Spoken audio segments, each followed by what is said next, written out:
Hello everyone, welcome to Helix Plays Games. My name is Richie and joining me this week is at CyberChris2077, Mr. Chris. Hello everyone. And our chaotic neutral, Mr. Rob. Hello. With an E. We've got... What was that ending? Sorry. Right. Yeah, okay. Get the show back on track immediately.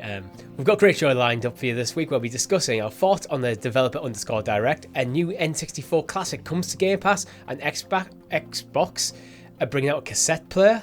All that and much, much more on this week's XPass. With an E.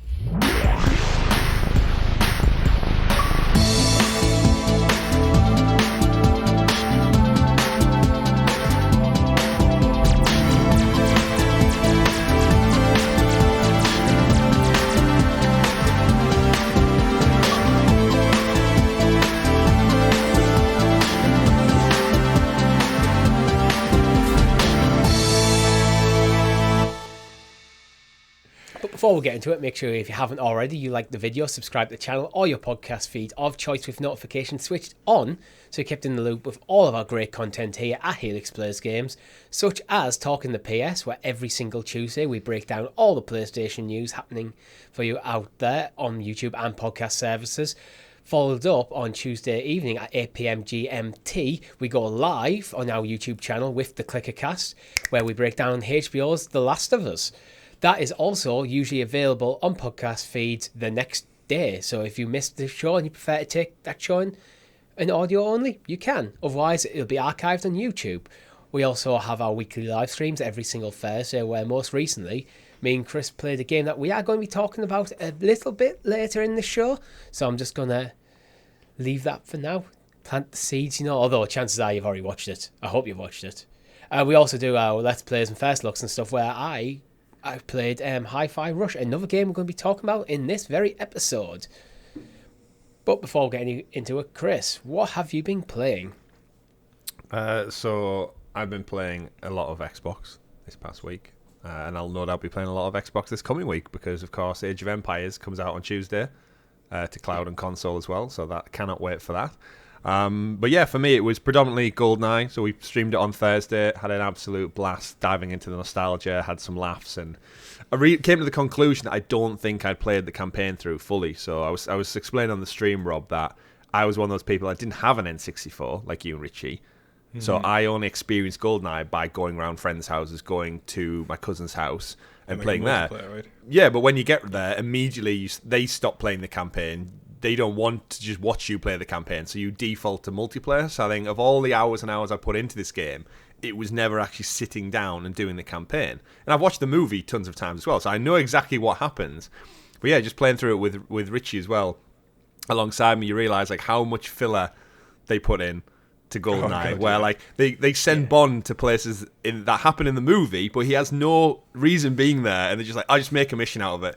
So the Russian kind of satellite compound where Natalia and Boris work at the beginning, just send Bond there to get blue literally and like stuff. And 4 levels, like 2 outside and 2 inside of like that facility, and Bond doesn't even go there. No, and it's it did make me laugh a little bit, but yeah, obviously up-res textures and stuff don't hold this game back. It's an absolute blast to run around in. The music's amazing, and if you play this, the nostalgia's real. I'm sure if you've never touched the game before, it's probably just an old mess that doesn't hold up.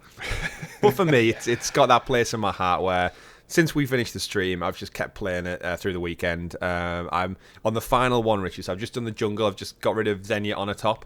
Yeah. Got rid of her, and I think I'm on to the final part now. So You've went through the caves, which exist for no reason. Yeah, the caves. And then I've moved on to Hi-Fi Rush as well, but we'll talk about that probably more when we get to the segment in the news. But yeah, lots of Xbox stuff for me. Yeah, Rob? I've been the exact opposite. I've been almost exclusively PlayStation, I'm afraid. Apart from a little bit more of Warzone 2100, it's all been kind of Ghost of Tsushima finish off, and also God of War. So yeah, so very, very barren on the. I tend to like lump Xbox and PC into like one kind of category now. I don't know if everyone else does that in their heads, but I kind of have started doing it more. I have been doing that because I've got a Steam library, it's pretty stacked, but it's also very old. But now I have Game Pass. I have PC Game Pass, which means now if I want to play PC games, it usually is in the Xbox PC ecosystem. Yeah. Which is, well, actually, I've been playing a bit of Age of Empires this week. Hey, I was wondering, I just had an urge the other night to just play some Age of Empires.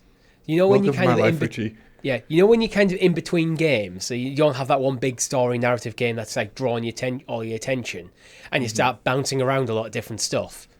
I'm in that kind of mode, so I've been playing Age of Empires. I played some Warzone 2100, Rob. Hey, it's class, isn't it? Yeah, I love that game. It was like that was an evening. Like, yeah, I probably won't go back to it, but like I had a good time that evening.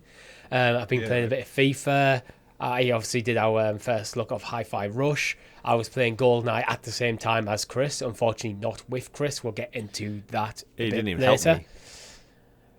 I was giving you hints. I didn't want to spoil it. There was a time when I think one of the levels ended and it went mission failed, and I was like, "What?" And Richie was going, "I did tell you not to do that," and I was like, "No, you like suggested it to the side." But like we said in tomorrow's, I'd give you a solid hint. Like, I need clear instruction. Yeah. But yeah, I've just been bouncing around. I have been playing a bit of The Last of Us. As we talked about in the Clickercast, I'm kind of playing The Last of Us after watching the show. I'll watch the show and go, oh, I want to play The Last of Us. Then I'll basically play that episode in the game. Great way to go. So, yeah. I was going to do that with GoldenEye, but then I realised Bond was in loads of chapters he shouldn't be in, so it ruined the whole immersion for me. You can probably play GoldenEye in the same time it takes to watch the show.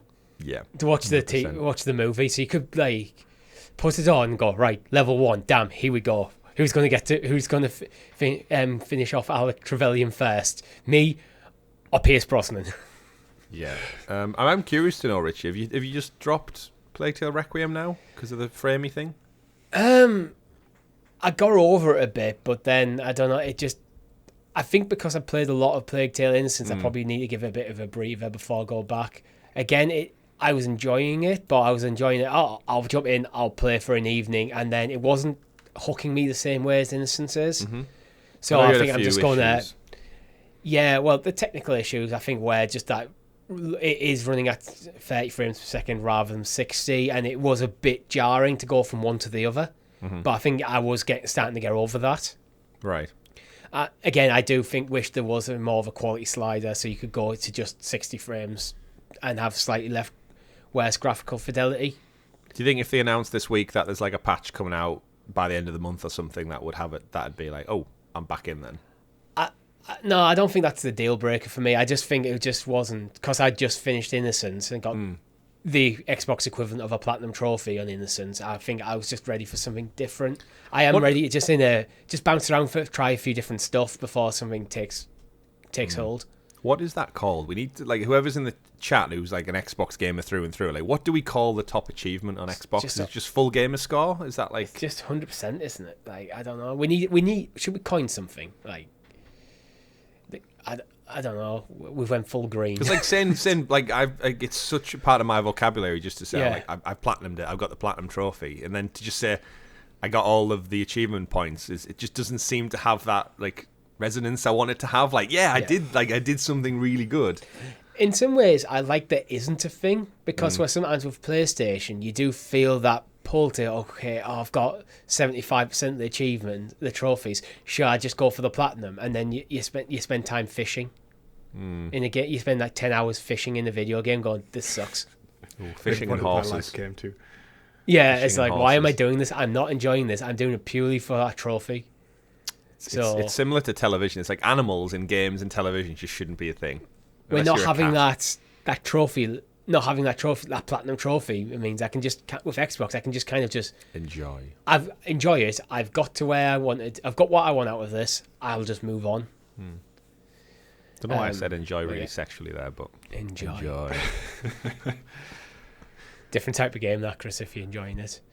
But we're not going to kink shame here. So, would you like to introduce us to the excellently exuberant, excavated Xbox expose, aka the news. The news. And as always, our news is brought to you by our Helix Heroes, where you can become a member for as little as 99p, getting early access to shows, custom emojis, badges in the chat, and priority questions on things like the ClickerCast. So thank everyone who writes in for that.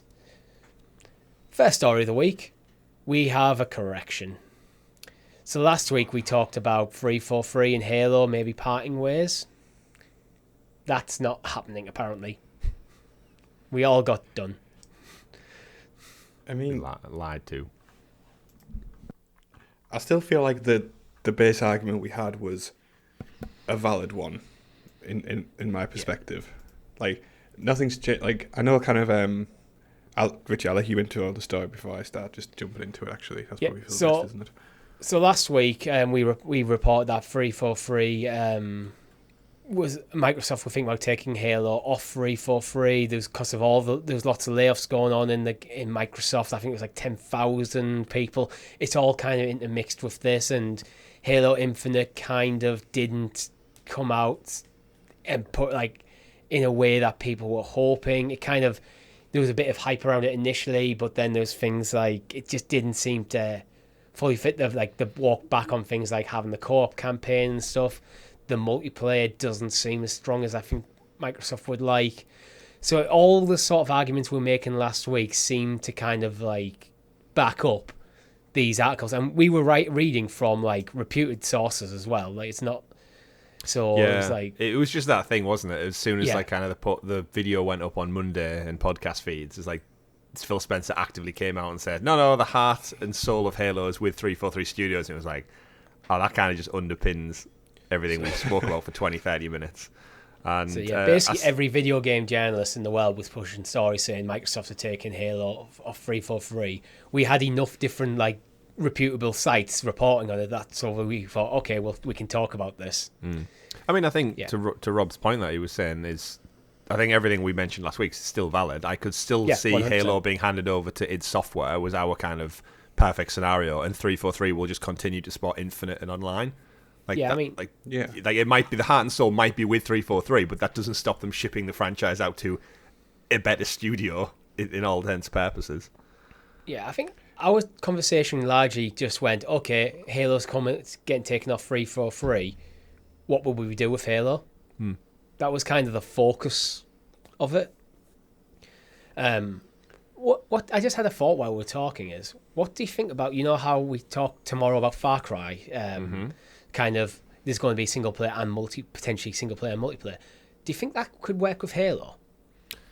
I mean, the way they released Halo Infinite, they dropped the multiplayer first, if I recall. Like they had a shadow drop on the multiplayer, and then the campaign came at launch. So they already kind of have broken it up, and you do have your die-hard Halo fans who are just in it for the multiplayer, and then you've got the kind of ones who hang on to the story.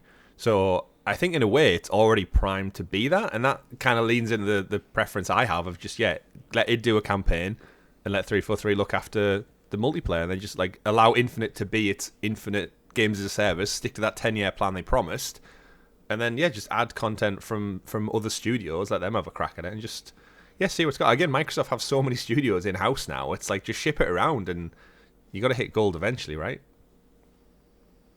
Hopefully not games with gold. Oh no, that needs to go. Is that still a thing? Yeah, still a thing. But yeah, I don't know. Go on, Rob. From my perspective, like, obviously Phil Spencer came out and kind of like rebuked kind of like the rumour mill, I guess, if you want to call it that. But I don't particularly like the way he's like what he's actually said when you read his quote, because he's like, in his mind, like the exact quote is, "I thought it being Halo Infinite was fantastic. Obviously we're talking about the following year, and I think there's some missteps we made as a team, absolutely. But I don't want to take away from the fact that the team did a really good job developing a great Halo game." Did they make a great? I don't think they did make a great Halo game. Really, I haven't played it, but I think they made a serviceable Halo game. Yeah, that's the thing, and like, I guess he has to support his kind of team in the studio and things like that. But at the same time, I don't want them to like be blind to the fact that Master Chief Collection didn't land particularly well, and then Infinite didn't land very well. There has to be some like kind of inward reflection that says, well, I think we haven't like Chief hit Collection, the mark twice now. eventually got there. So I was like, yeah, again, as someone's not a big Halo thing, I think he's just kind of just going, like, putting out fires here, and it's corporate speak, really. That's how I'm taking it. I thought it was fantastic. Did a great job, like, kind of patting his team on the back. Yeah, we had a few issues. So it's like he's just showing his backing of the team. I wouldn't take the actual word too seriously. It's more of like the kind of free for free are sticking with Halo. We're going to make this work kind of thing. That's why reading between the lines. Yeah, and especially after you've just laid off like a third of your workforce, like to come out and then shit on them again would be like, oh, dude, like come on, Phil, like go easy on them, please. They've just lost. Unfortunately, that's what it seemed last week. It's like, oh yeah, Microsoft are cutting down the workforce. Xbox is affected. Halo free for free, especially affected, and they might be taking Halo off. And I was like, ooh, that's rough. Yeah, it's like a triple hitter. But it is again back to what we say tomorrow about Far Cry. That just kind of it's a long running franchise. It's revered the world over in the games industry, and it just needs that. That's something different. That's something special. So yeah. Which I'm sure they've got plans up their sleeve. Yeah, I do like the idea of like Halo multiplayer is just going to be that staple thing that all Xbox players have. Free for free is going to look after that, so they're going to can polish that, continue to polish it, keep developing, add new maps, add new game modes, all the kind of sort of stuff you'd expect from it. And then another team entirely works on like a single player campaign sort of stuff. Mm-hmm. Maybe with free for free's input. But that way, I think they'd be intrinsically tied. Because now I think multiplayer experiences like Halo are so big they're effectively a game into themselves anyway. So it's basically free for free. One of the problems might have been that free for free are trying to develop effectively two games that are one game at the same time. Where if you split the work between, okay, say id Software, you're going to make the single player campaign. It needs to have co-op campaign. No, there's people, we cannot not have it after we took a backlash. Free for free, you're going to keep on top of all like the story beats and stuff. You're still going to have like that kind of control. You're going to work with it on that, but your main focus is going to keep the multiplayer going.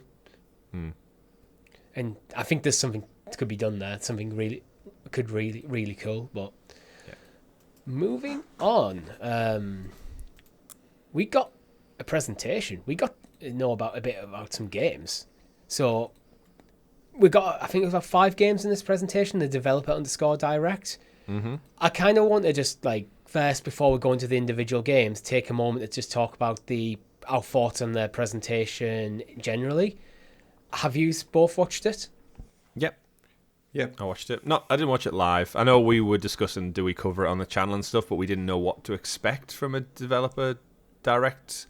I think in hindsight, it's probably the best thing not to cover it, because it was very much a lot of like short interviews, snippets of gameplay, and I think it would be better for us to condense our thoughts into a weekly Xbox podcast rather than watch it live. I think the Xbox showcase in the summer, that's a different kettle of fish, but when it comes to this, I thought it was a good presentation, nice and short, got to the point, nice couple of surprises sprinkled in, and more importantly, they did what they said they were going to do, which was date a few things and showcase the actual gameplay rather than just fancy CGI trailers, and I appreciate it. Yeah, if you were to give it like a grade, what would you drop it? Grade? Probably a B+. Something like that. I think if it had like maybe 1 or 2 big surprise announcements, it might bump it up a bit, but for the first time outing... Yeah, but I think it's just a bigger thing. But this was where I had no real expectations going into it, other than learning more about the game. I think they set the tone very, very well. So I think B+ for me. Yeah, I'm kind of the same for the presentation. I kind of liked it. It was a bit smaller. It wasn't like here's a 2-3 hour massive thing that's got a million games where literally half of them you're going to forget about. No adverts. No Jeff Keighley adverts. It was focused. They said this is what it's going to be, and I think they delivered on what they said it's going to be. And honestly, I think doing maybe 3 or 4 of these throughout the year rather than a single big 2-hour presentation might be smarter. And go, hey guys, this is like what's going to happen in the next quarter. Here's your deep dive into them. Mm-hmm. Then you just do that once a quarter, so you keep these things rolling, so you keep bringing up the newer games. And something like your E3, that's when you can do maybe a bigger stage presentation. Here's what to look forward to in the next 12 months sort of stuff. Mm-hmm. But yeah, I'd say B plus, A minus, kind of. Yeah. I think the key thing is they didn't oversell it, which was the big risk, isn't it? Yeah. Well, they could have done that after like getting all the shit they got from the no-show at the Game Awards. This could have been like we do have something, it's coming January, and if they'd accidentally hyped this up or like referred to it as the reason we weren't at the Game Awards, it could have been like, oh well, all you're doing is telling us about games we already knew about. And I think they kept that. D, right? Yeah, like they kept that, like the level of information they put out and what this was about and what wasn't here. So remember, like they got ahead of the curve and said Starfield will not be at this event. It has its own event. If like that had just gone into this rumor, no one really knew, that would have like dropped the grade so much down if everyone was expecting Starfield. Yeah, they're the key things. Like, we've got a showcase coming this summer. Starfield will have its own event, so you know not to expect them things. Mm-hmm. Not even as like a kind of surprise for moments. Like, no, we know they're not going to be there because they're going to be over here instead. So you're just like, okay, that's completely off the table. So you're not judging it in the context. Yeah. Well, if they hadn't said Starfield was having its own thing, I think we'd be sat here going, where was Starfield? Starfield should have been here. Yeah, exactly. Yeah. All right, let's move on. Let's talk about the games. Forza Motorsport. Thoughts? I think it looks fantastic, looks gorgeous, game, but not for us. I don't think as a group. It's like Gran Turismo, right? Like gorgeous, appreciate it. Does the absolute best in class it can do with cars and motorsport, but it's not for me. Yeah, it didn't get a date, did it? I don't think that. Yeah, that's the one underlining problem. I think everything else here got a date except for this, and I think everyone was expecting it maybe prior to June. So this might be one that I think is at risk of being pushed back beyond that 12-month cycle they promised us last summer. Arguably, that's like the strongest game on the list in terms of like kind of existing audience, should we say? Yeah, like, you know what, they have a good idea what Forza Motorsport's going to do. I think this not getting a date is the reason why I think it's a B plus, the showcase, the developer direct, rather than an A. It feels like that sort of very focused. We're focusing on 4 or 5 games. You want to date everything on it, and you want it being like these should be round the corner. Like when you're doing a bit more of a deep dive, you're giving the developers a bit more time to showcase their thing. If something's going to be like 6-9 months time, it feels like it shouldn't be at this thing. So I am hoping like this is still Q1. Yeah. Well, it had spring 2023 was the release window. Like, so that'd last be Q2 year. then, yeah. But then again, there's reports coming out. Giant Bomb's Jeff Grubb saying that he's hearing loads of things saying it's going to be pushed back to Q3. It won't probably hit first half of the year. But then looking at the rest of the presentation, I don't think Microsoft need it. Like Forza Horizon is still quite fresh, and although it's a different style of game, I think the Forza fans are like quite satiated at this point. And I think we discussed it on other earlier shows that like racing games, they kind of just exist in this evergreen world where, because Forza's not tied to the Formula 1 season or the GP season, it can just come out pretty much whenever, as long as it's not stepping on any other IP's toes when it releases. Like, it's not going to launch alongside Starfield, because that would just be foolish. But I think it can drop in anywhere. Because they're so different. They serve a different audience. If you're into Forza, you're going to get Forza. Well, but then you've got the anyway, so but then you've got the Game Pass problem, haven't you? Where because you're not putting your £70 down for one, you might just go, well, I'll just leave Forza until I've had a look at Starfield, the big hype machine that's getting built up and built up as Game of the Year potentially. So like, Game Pass is like I think traditionally, if you're only buying one, it wouldn't impact it. But I think because you get both of them for free, there's that Game Pass overlap where you can put something down because you haven't bought it anyway, so you don't feel like you're wasting money by leaving it on the table.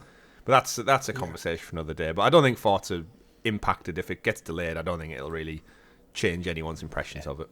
Can we just say how incredibly pretty it looks?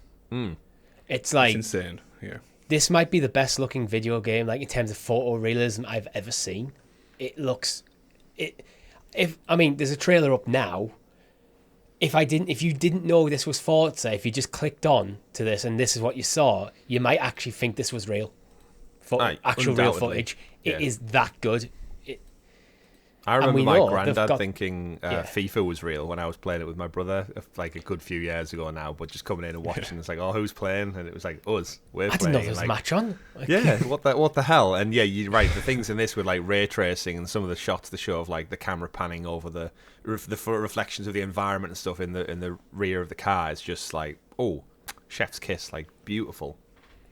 Yeah, they talked a lot about the kind of sort of like stuff that they're putting it into in terms of the deep dive into the technology of the game, to how to make sure the races feel all distinct and stuff, the way like the track heats up your tyres and stuff. Like they're going into really granular detail. The sort of stuff that you won't get in Forza Horizon, like, because with it being more arcadey, but you would get in here. So if you are a racing game fan, a simulating racing game fan, this looks absolutely incredible. I'm pretty sure we will do a stream on it. And you can laugh at how bad we are. Yeah, we stuck something awful at racing sims. Oh God, yeah. But that's what makes it funny, though. Like we just lean into that. Find that apex. Elder Scrolls Online, new chapter of Elder Scrolls Online is coming out called Necrom. Have either of you played much of ESO? Any interest in this? Yeah, I played a bit of it, and it's okay. It's good as for what it is. But obviously it's getting on now in terms of age, and it didn't hold me as like an MMO, which to be fair, not a lot of them do. But kind of, I guess for the established audience, it's pretty good. But I kind of have no strong thoughts on it really. Yeah. So what are we expecting in this Necrom update? Like so this is like the 21st chapter in an ongoing persistent world. So what's Necrom bringing new? It's your classic expansion of a MMO where it's going to give you a new area to explore, new quests in there, stories. It unlock the new class, become empowered by the secrets of Apocrypha and forbidden knowledge of Hermaeus Mora. Sorry for absolutely butchering them. The Arcanist is a powerful new class capable of destruction, restorative, or defensive magic by channeling the arcane, ancient runes, and lost tomes. So you're getting a new class to play as. You're getting a new area, which I think is on like the east coast of Morrowind, a place that they haven't actually explored before.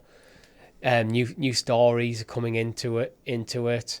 So it's a kind of your classic MMO expansion sort of stuff. I think the biggest announcement that came from it all was the fact that they said all previous chapters in the base game are going to be included with GamePass.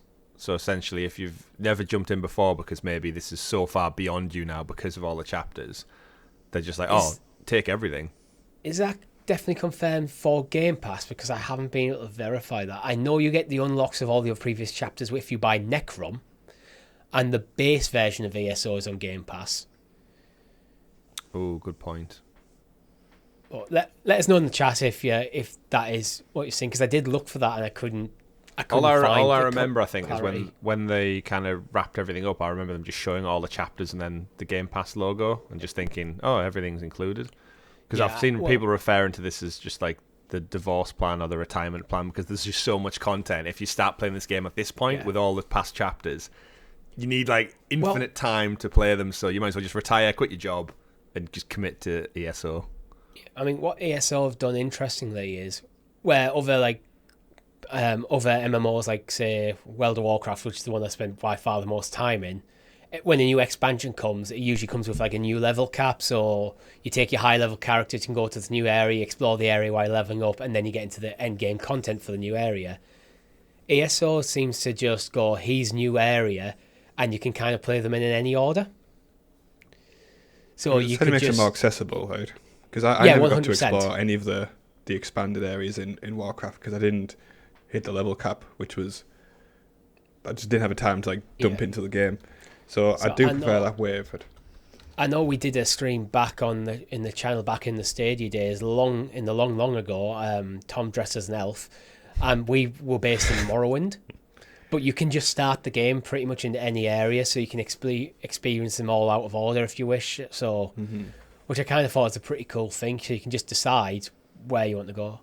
And with Necrom, basically, if you buy Necrom, you get everything, this is probably the best time to jump in, and it probably is a bit more manageable for new players as well, because it is more of a choice. Mm-hmm. But, yeah, I don't think this is one we'll be streaming anytime soon, because I don't think any of us have any like strong inclination to jump back into this. I'm right in saying that, aren't I? Yeah, not yeah, I have like zero kind of... The level of commitment is so high, and my interest is quite low. If I want some kind of like Elder Scrolls, I'll just jump back into Skyrim, which again is on Game Pass. Yeah, I'm kind of the same. It's MMOs in general. It's more of like I probably would enjoy it if I played. I just don't want that commitment to a single game. Where I think to go back to something like ESO, the game itself becomes a hobby rather than gaming being the hobby. Yeah. But let's move on to something that I know at least two of us have played. Hi-Fi Rush. So this was a surprise at the Developer _ Direct, and we have a first look on the channel. So Chris, going to throw this to you because I know you've been playing it. What are your thoughts? Yeah, so I know you did a first look, but again, the great thing with Game Pass is game gets stealth announced, stealth launch release. I know there were some leaks ahead of the showcase, but still. Yeah. And why not check it out? So I checked it out on my phone with a Razer Kishi using the cloud. Just jumped onto that, no install required. This game is fantastic. Like, it's such a nice, fun game. Like, the music is amazing. I know in your first look, Richie, you did it with the streamer settings on, so it doesn't use the proper licensed music. It's just original soundtrack for the game, which is, again, great feature to have because loads of people who stream it, you don't want a copyright strike. I think the first song is like, is it 9 inch nails? Is it 10 inch nails? 9 inch nails? No, 9 inch nails. 9 inch nails. I knew it was something inch nails. It's actually right in front of me on the screen. I should just read it. That's when the band breaks up and they get back together. They come back as the 10 inch nails. But yeah, Hi-Fi Rush. It's from, weirdly enough, it's from Tango Gameworks, who did Ghostwire Tokyo, which is a PlayStation exclusive currently, but it will be freed from the shackles of that exclusivity probably back end of this year, and we'll get it on Game Pass probably October, November time. Which is crazy to think they've made Ghostwire Tokyo and Evil Within, and then they come out with this little indie game where it's all cartoon aesthetic. You play as a young boy named Chai. He's going into very cyberpunk inspired, where there seems to be a factory that basically gives people robotics. Like for that, the guy in particular has his arm replaced with a robot arm, and there's something goes wrong in the factory, and the game kind of opens up into this kind of like little mini world to explore. He accidentally gets an iPod stuck onto his chest, and that kind of gives him these like rhythm powers because it is a rhythm action game. Mm-hmm. And I don't know about you, but I was playing through the Cloud Now first look as well, and I couldn't tell whether my rhythm was just terrible, but I seem to be consistently out on the beat. So I'm wondering. So I was starting to question whether is this just a bit of latency. And it's like, I think I was eventually adapting to it, but I felt like I was before the beat. Yeah, so I had a similar thing when, especially in some of the tutorial things, when it was asking you to like test out combos. It's similar to Guitar Hero, it brings up a board of button prompts to hit in line with the beat. And I was pressing them, and it was like a good, like you said, a few fractions off. When you're thinking, slightly late every single time. It's like. But I'll check it out on console as well, because the game isn't that big, actually. It's only a smaller title. But in terms of like the rhythm and the beat, I love it. Everything in the world's interacting. All the billboards and the signs, they're all they're all moving along with the beat. And I think the comedy, the cutscenes, the art style is very anime inspired. And yeah, for this to just shadow drop during the showcase, and like it's out now. If you've got Game Pass, go give this game it's very comic booky with like the onomatopoeia stuff coming up and popping up on screen and stuff, which I don't think I really talked about that element of it in the first look, but yeah, it's it has like almost like a Spider-Verse vibe to it as well, like animation style. And like again, love the characters, the little cat you meet in it called 808, Bob. You meet, and just the music's so good. Again, whether you play it with the official music or the licensed music, it's just so refreshing to play. I played it up until the first boss fight. I got that far anyway. I don't know if you got that far in your first look, Richie. No, I didn't. I played for a little under an hour. Yeah, so I think it's not too far beyond that, but yeah, certainly check this one out if you've got Game cool. Pass, because it's a really cool game. And it's so happy. I'm so happy just to see these studios able to create things. If you think we got Pentiment at the back end of last year, and then we've got this from Tango Gameworks, which is it's great to see. It's great to see. So long may it continue. These little stealth drops of games, and it just shows you don't need a massive marketing campaign to build up hype, because this is straight in there with. You need a good game, right? You just need a good game. And because it's Game Pass, it's easily accessible, so people jump in and play and go, this is actually really, really cool. Like trending this whole weekend was Hi-Fi Rush, Game Pass, and GoldenEye. What a world we live in. Yeah. Well, we'll talk about GoldenEye a bit more a bit later, because next we need to talk about Minecraft Legends. So we started to get a bit more information about Minecraft Legends come through, including a release date, which is going to be April the 18th. Not that far. Evie is interested in Minecraft Legends. I wasn't that much until this showcase, and it basically sold me as Minecraft meets Age of Empires. It's like, you tell me I get together with my friends and we send one out to gather resources, like chop that wood, get that stone, go gather those gold things or the berries, and the rest of us basically build the defenses of our castle and our keep, and then we get attacked by either AI or another team in this kind of it's Age of Empires 3D world. And I think the devs near the end of it, they actually explain it, like the theory behind it and what it is, and it's basically an introduction to RTSs for an entire audience that haven't ever played them. Because so you've got millions and millions of kids who play Minecraft, and people who just enjoy Minecraft for what it is, crafting, building, blah blah blah, and then now they get to build a base and defend it and fight other people, other groups in an online world. And there's just something about it which, when they saw the trebuchets come in and destroy stuff, and the little armies, I think they're called piglings, coming in, it just started to build and go, you know what, if I could play Age of Empires but actually drop into the world as a third person. And I like Minecraft. I put many hours in. I built Minas Tirith from Lord of the Rings in Minecraft back in the day on my PS3. That's how much time me and my brother committed to just digging in holes for copious amounts of stone. So yeah, this does something for me. I think on a live stream, we jump in, fortify something, and just kill some piglings. I'm down for it. Yeah. I can see a stream where me, you and Rob, we build a base and we get the community come try and take us down. I'd like to see them try. I think this game... They will try and do it very easily, I imagine. yeah, 100%. Because I've never really played that much Minecraft. I don't think that matters for this game, to be fair. It does feel very distinctly streamable. Mm-hmm. And yeah, so I think we definitely will play. It's probably the one I'm looking forward to maybe the least, apart from Forza, to be honest. Minecraft has just never really drawn my attention that much. But something like this, I think can be a bit more fun. Again, streaming as well.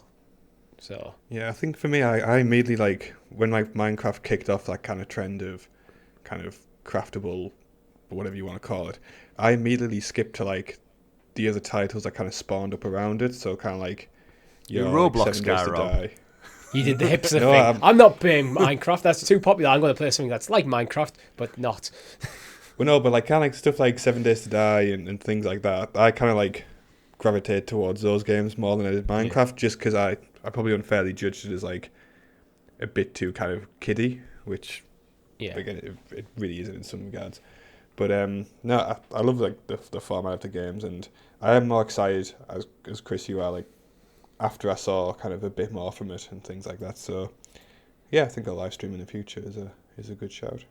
100%. We have one more game to talk about from the developer _direct, and that is Redfall. So we're starting to get a bit more information drop out. Redfall, it feels like it's been this slow drip feed of information. Mm-hmm. I think for the first time I actually kind of understand what the game's trying to be, which I can't really say I did before. I don't know about you guys. Yeah, Redfall was always at risk, wasn't it? Of just it'd been so long. They've kind of been talking about it for so long that it was starting to get a bit long in the tooth, pun intended, for vampires there.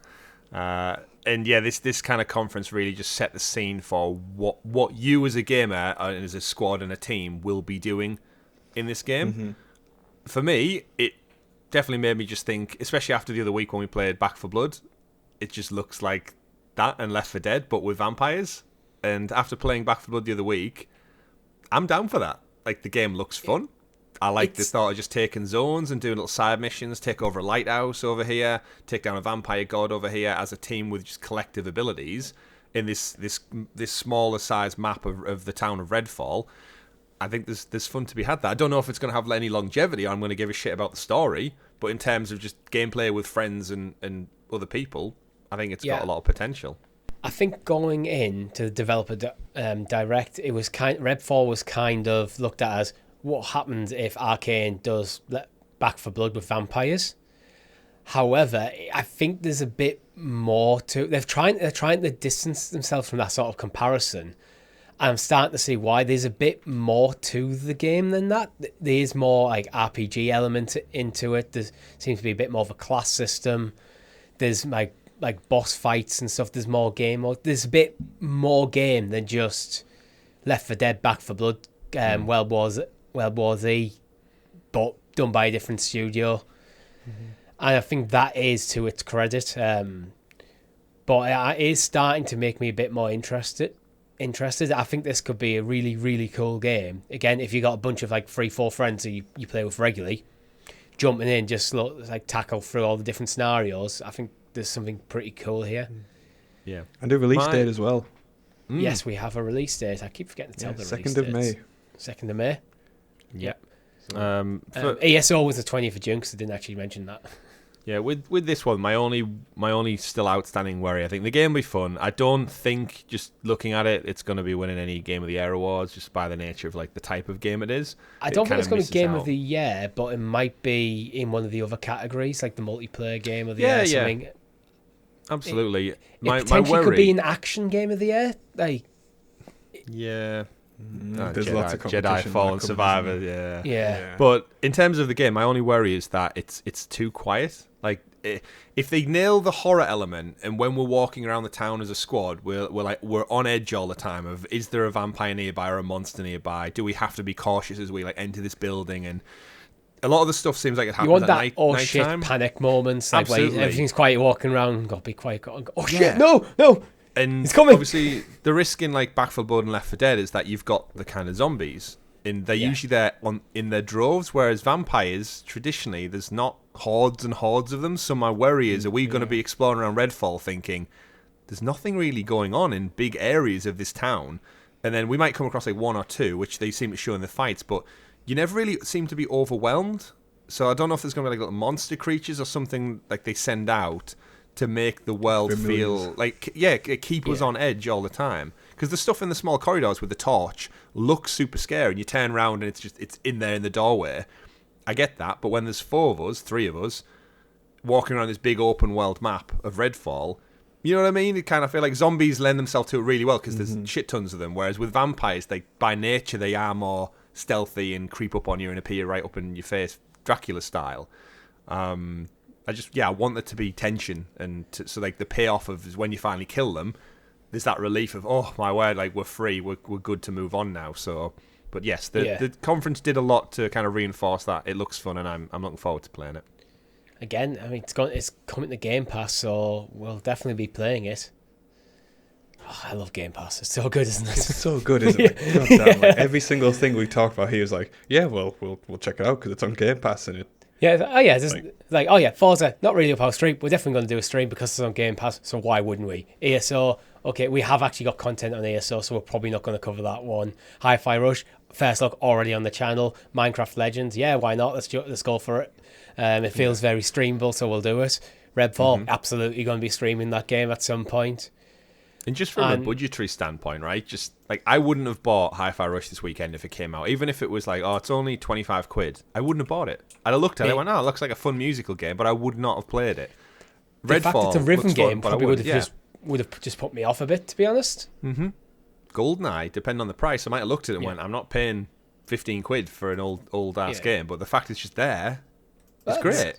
Let's talk about GoldenEye, actually. Dun dun dun dun. Oh, GoldenEye's so good. Like, the movie and the game was like...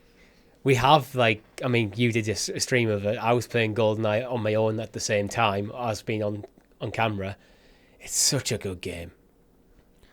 And weirdly enough, didn't get copyright strike on the video, considering it plays like the theme repeatedly in various forms. I think there's actually a point near the end of the game, Richie, when you're starting a lift with Natalia, and it's playing the same theme, but on a xylophone as the lift music. Oh. And it's just it's the same thing.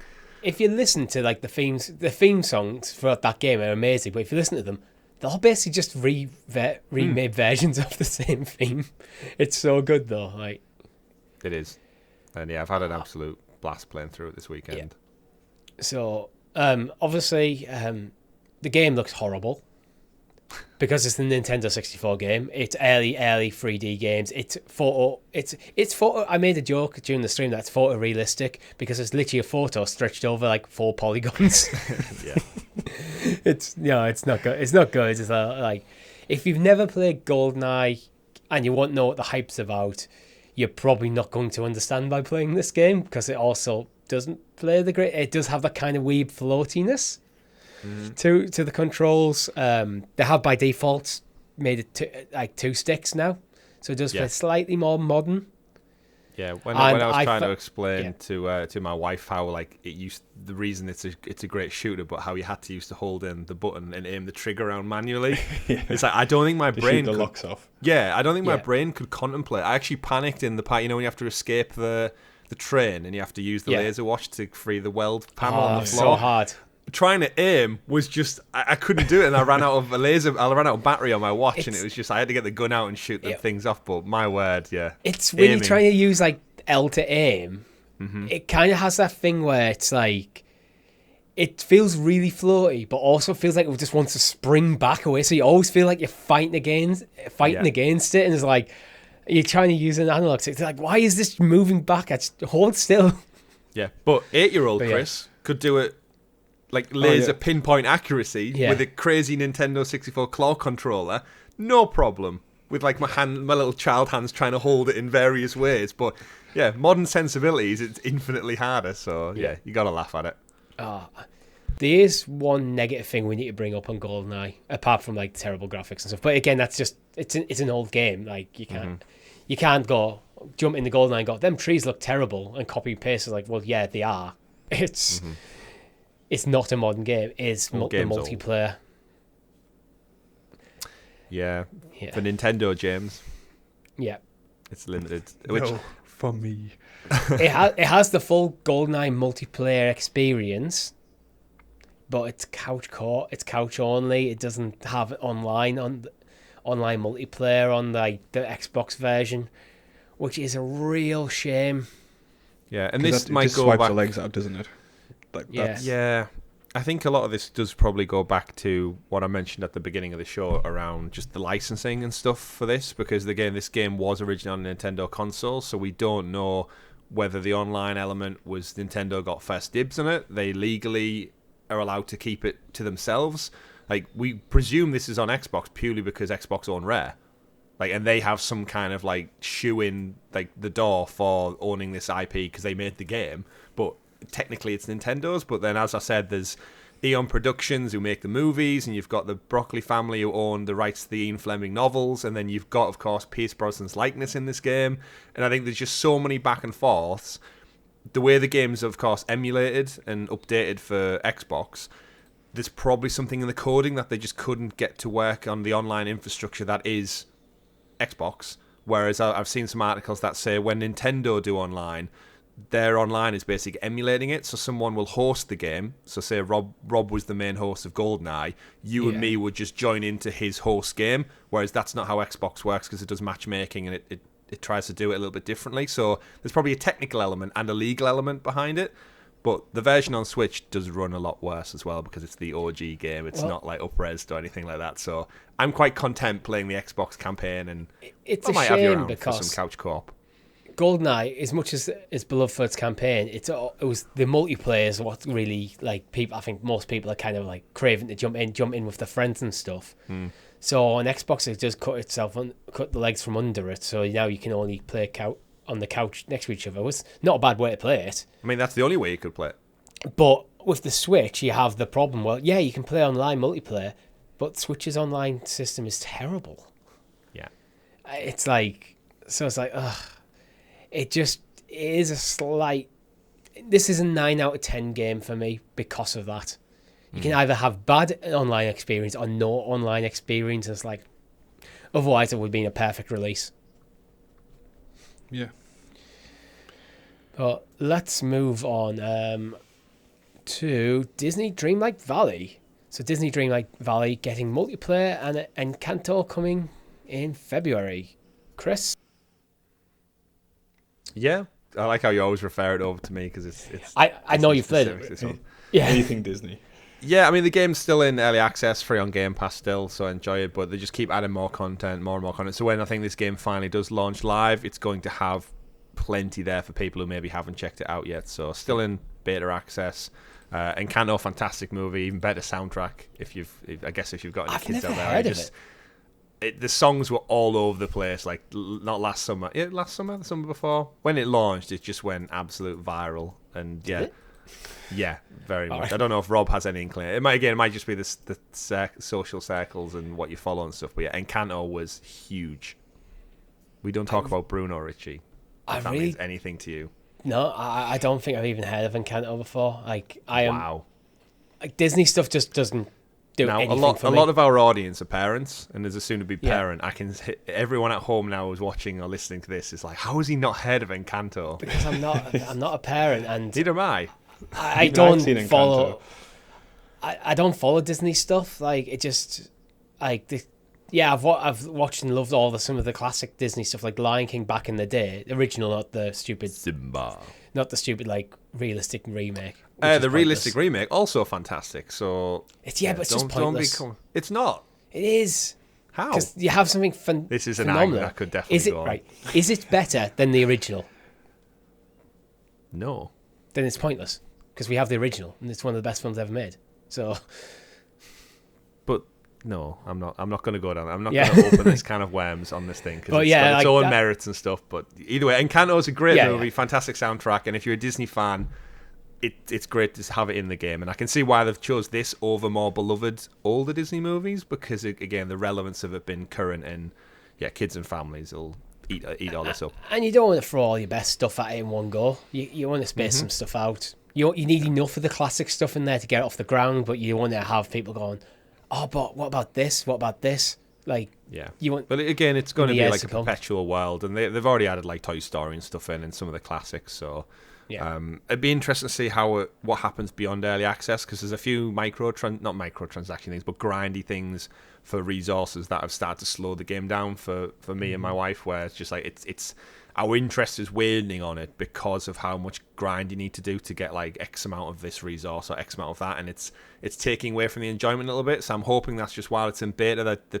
balancing the gameplay a little bit with the resource mechanics. But I think they did talk about that before. I think we covered it at some point on XPass. They will have done. But yeah. I think we have time for one or two more stories. So where do you want to go? There's a couple of things we can go. We can talk about games coming up on GamePass. Justin Roiland being a bit of a dick. I think probably the Justin Roiland one's. Should we go to Justin Roiland? The biggest final one. So Justin Roiland has resigned from Squanch Games, and the reason I say I'm being a bit facetious when I say he's being a bit of a dick. He's currently facing 2 felony domestic abuse charges dating from 2020, which has led to him leaving Squanch Games. And also, let's replace a bit of a dick with massive piece of shit. Let's just straight up. Yeah.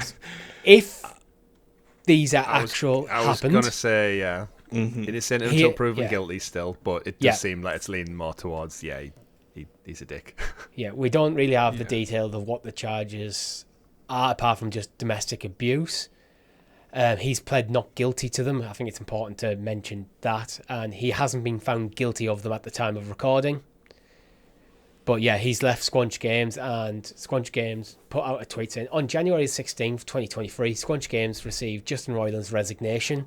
The passionate team at Squanch will keep developing games we know our fans will love while continue to support and improve High on Life. It's kind of just an unfortunate shit show for It's unfortunate for the rest of the guys at Squanch Games, because if he has actually done these things that he's accused of doing, then it's absolutely not unfortunate for him. That guy can fuck off. Yeah, like, we don't. There's no real coming back. Even if the whole trial ends up being he's found not guilty, there is still the reality of he's resigned already. So would he want to go back? Is there that weird awkwardness? And I think the biggest thing for me is he's so pivotal to Squanch Games' kind of identity and Rick and Morty's identity, because he voices nearly everything and anything in the game and the show.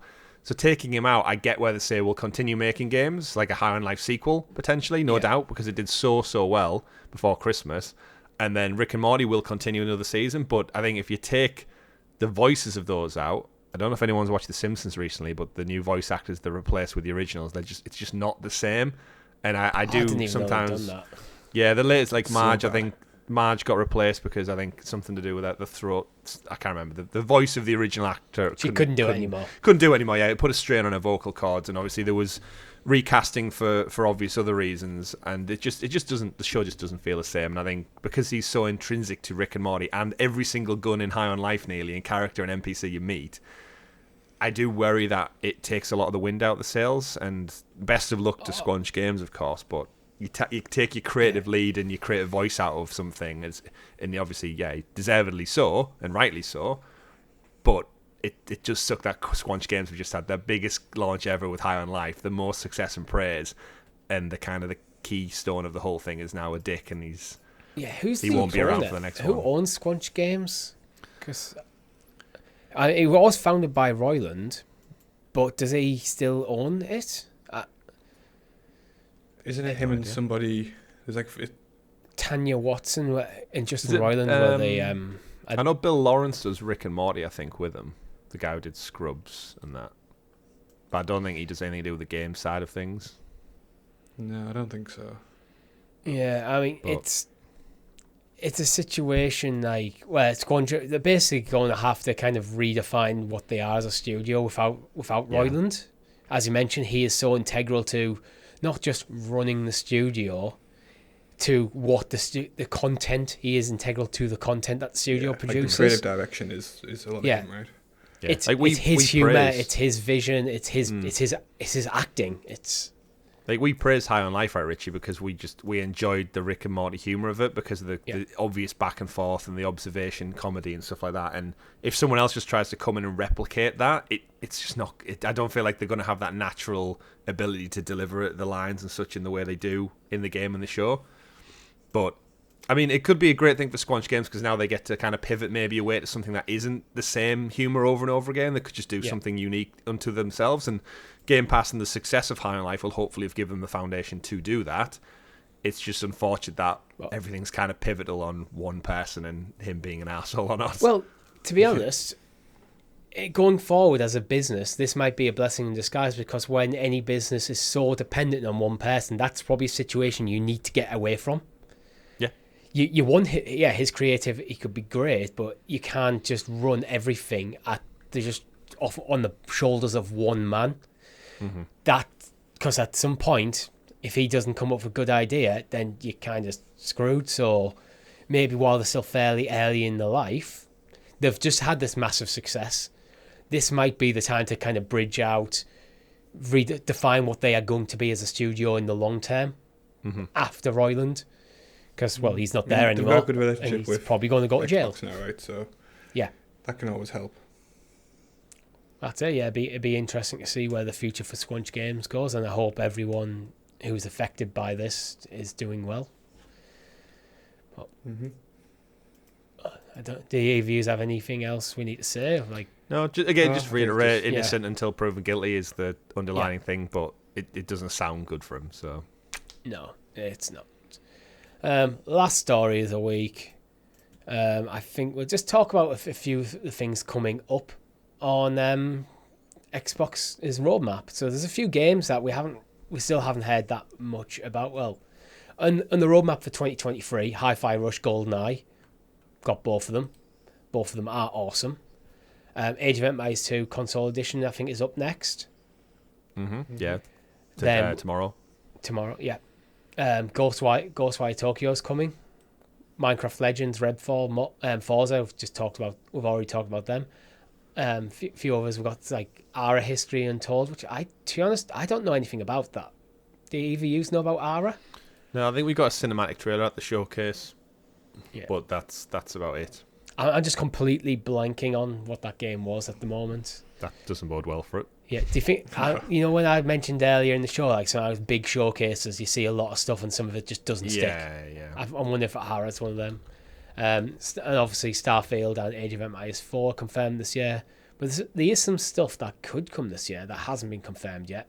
Avowed, Senua's Saga, Hellblade 2, Perfect Dark. That's a remake of the original, isn't it? Or is it like given the GoldenEye treatment? Yeah, well, I think Perfect Dark's, it's not beholden to licensing legal agreements, so they are just making this, I think, from the ground up. Remember they're being helped by Square Enix as well, Crystal Dynamics, I think. Is it Crystal or Eidos? One of the Square teams that was sold to Embracer are helping out with, I think it's the Tomb Raider team are helping out with Perfect Dark. Yeah, but it'll be a while off. There's other things coming as well, like Fable, Project Mara, The Outer Worlds 2, Everwild, State of Decay 3, Indiana Jones, Gears.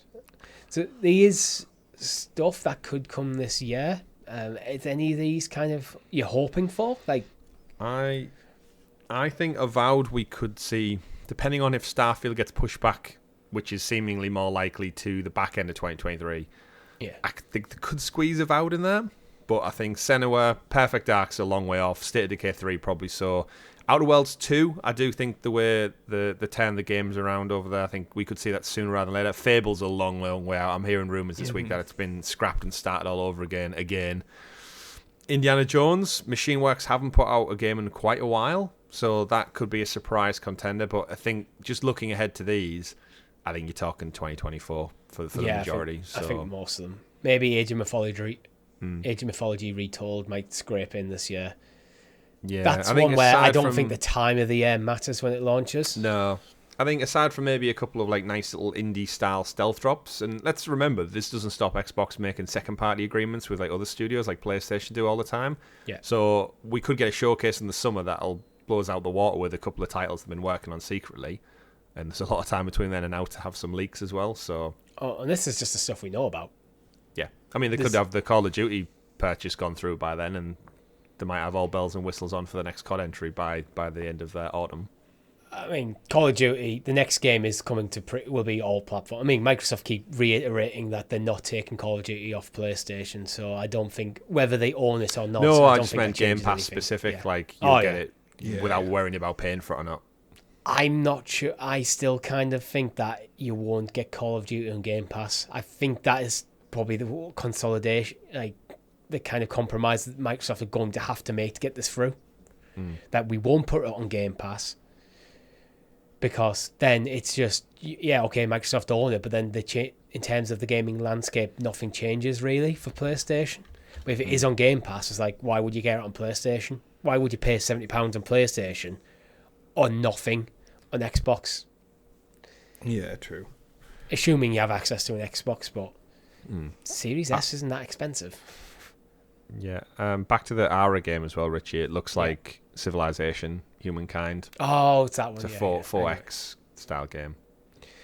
Anyway, I think that's all we have time for this week. If you like the video, hit that like button and consider becoming a member for as little as 99p. Make sure you sub to the channel or your podcast feed of choice with notifications switched on. We have a Discord server if you want to join in and talk to some awesome people. The link is below. Everything's on. All the links you need for all of our socials are in the description below. Thank you very much for watching. I've been Richie. I've been Chris. And I've been Rob. We've been Helix Plays Games. This has been XPass. Game on.